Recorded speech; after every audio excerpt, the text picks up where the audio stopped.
Hi guys, welcome back to my channel. My name is Louisa. If you're new, don't forget to subscribe, and if you're coming back, welcome back.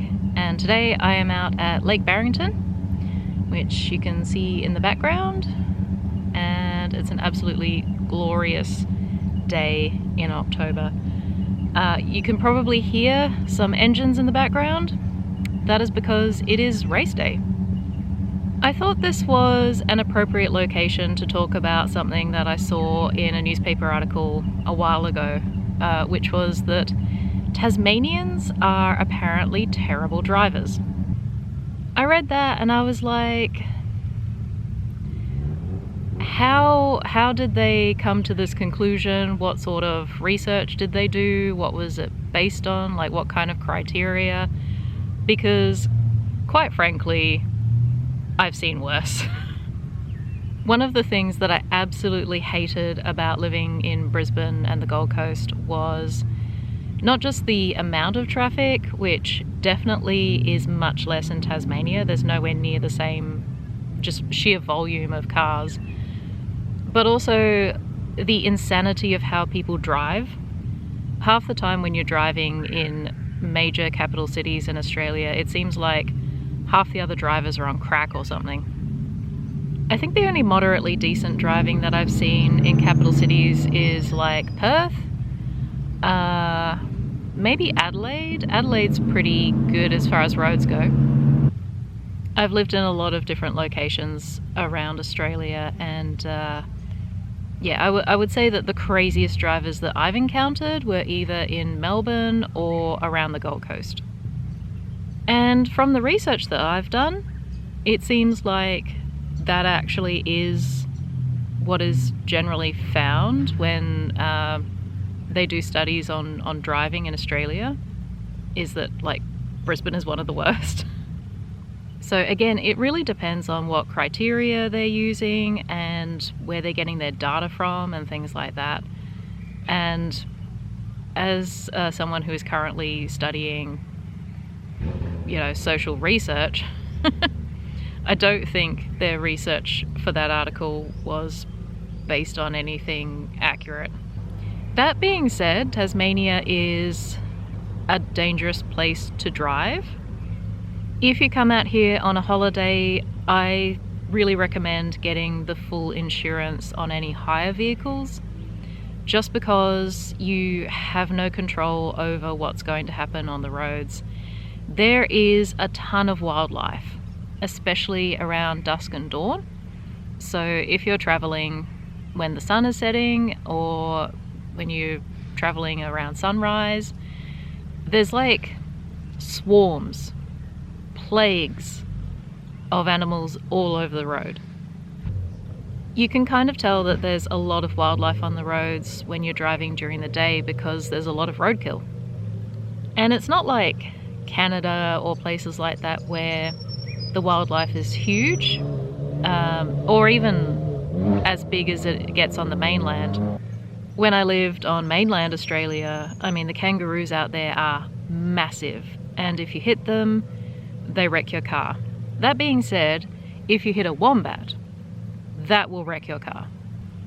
Wombats have like this built-in armor plating on their back, which is like to protect them when they're burrowing so that predators can't really bite into their flesh. But it's kind of like a concrete slab. So whatever you do, if you're driving around Australia and you come across a wombat on the road, you give way. In Tasmania, rather than encountering kangaroos, you're more likely to encounter wallabies and paddymellons. So they're small, but they can still do a lot of damage because they're dumb. They tend to double back once they've fled the road and come towards your car. Australian wildlife is not what I would call street smart, except perhaps the birds, magpies, crows, that sort of thing. They tend to get off the road pretty quickly, but in Tasmania, the Tasmanian devils are not very good at getting off the road. They seem to think that they can take anything. So if you come across one on the road, it will try to fight you. It'll try to fight your car. It's kind of rare. I mean, I've only seen that once, and that was a long time ago, but yeah, just be aware of that. In terms of other drivers, there are quite a few people on the small country roads, like the winding country roads, who want to do the speed limit. And the speed limit is technically 100 an hour, but all of the signs for the corners that you have to go around are like 60, 45. So you have these like signs at the start of the road that say, oh, you're allowed to do 100 if you can, but then they immediately have corner signs saying you should only do this speed. And everyone's like, challenge accepted. The locals, because they know the roads, and you know, some of them, the younger ones, think they're invincible. They do tend to take all those corners very quickly, which is why we have things like hill climbs in Tasmania, so that people can actually be on these roads without oncoming traffic and go as fast as they want around these corners.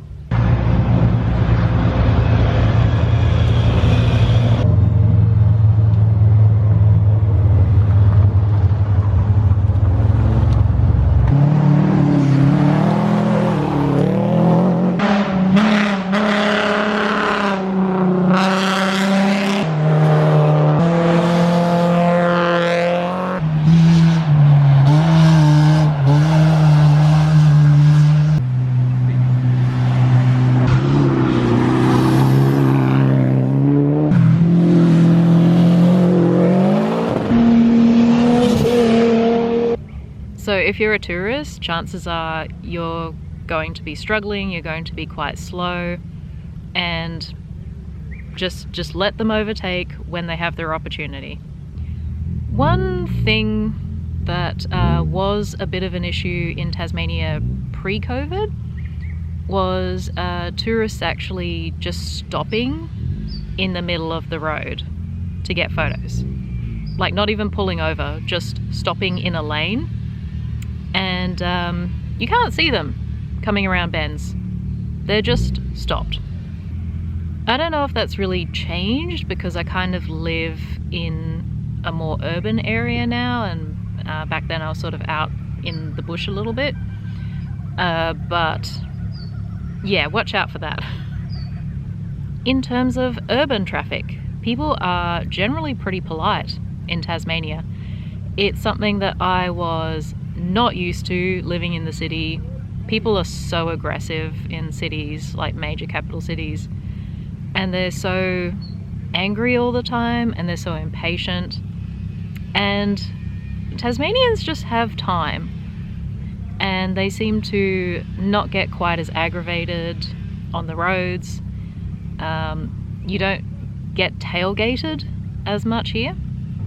I wouldn't say that it never happens, but it's actually kind of rare. Like in the city, I would get tailgated every day, twice a day, multiple times a day. But for the most part, Tasmanian drivers are polite and respectful, and they don't usually do aggressive, stupid things, which I think is actually more typical of living in like remote places, because people tend to show a lot more courtesy when they might actually know the person or the person might know who they are and then be able to talk about them somewhere else. I remember living out in South Australia. That place has some very crazy roads, and but because it's so remote, people are very polite on the roads. They pay attention to who's out there. They would always acknowledge with, like, you know, the salute on the steering wheel. And if someone was pulled over, like, they would always stop. I don't know if that's so much the case in Tasmania. I haven't really seen like the acknowledgement thing on a regular basis out here. Some people complain about the roads in Tasmania. Honestly, I haven't really noticed that much difference between here and the mainland. Around Brisbane and the Gold Coast, after rains you get tons of potholes, so there's nothing unusual about that in Tasmania or unique to Tasmania. And I would say like the country roads are actually pretty decent in comparison to what I experienced out in South Australia. Most of the time you are going to get tarmac, and it's kind of rare. You need to go to some pretty remote places to have gravel and dirt roads. And even then, those gravel and dirt roads are actually not too bad. Well, it sounds like the race is starting, so I'm going to head up and have a look. And in the meantime, take care out there.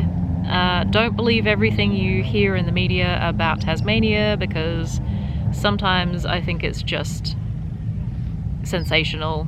It's overblown. It's actually a pretty decent place to drive. Drivers are pretty decent. And yeah, I think as long as you've got the right insurance, you should be fine. Alright guys, thanks so much for watching, and I'll catch you next time. Bye.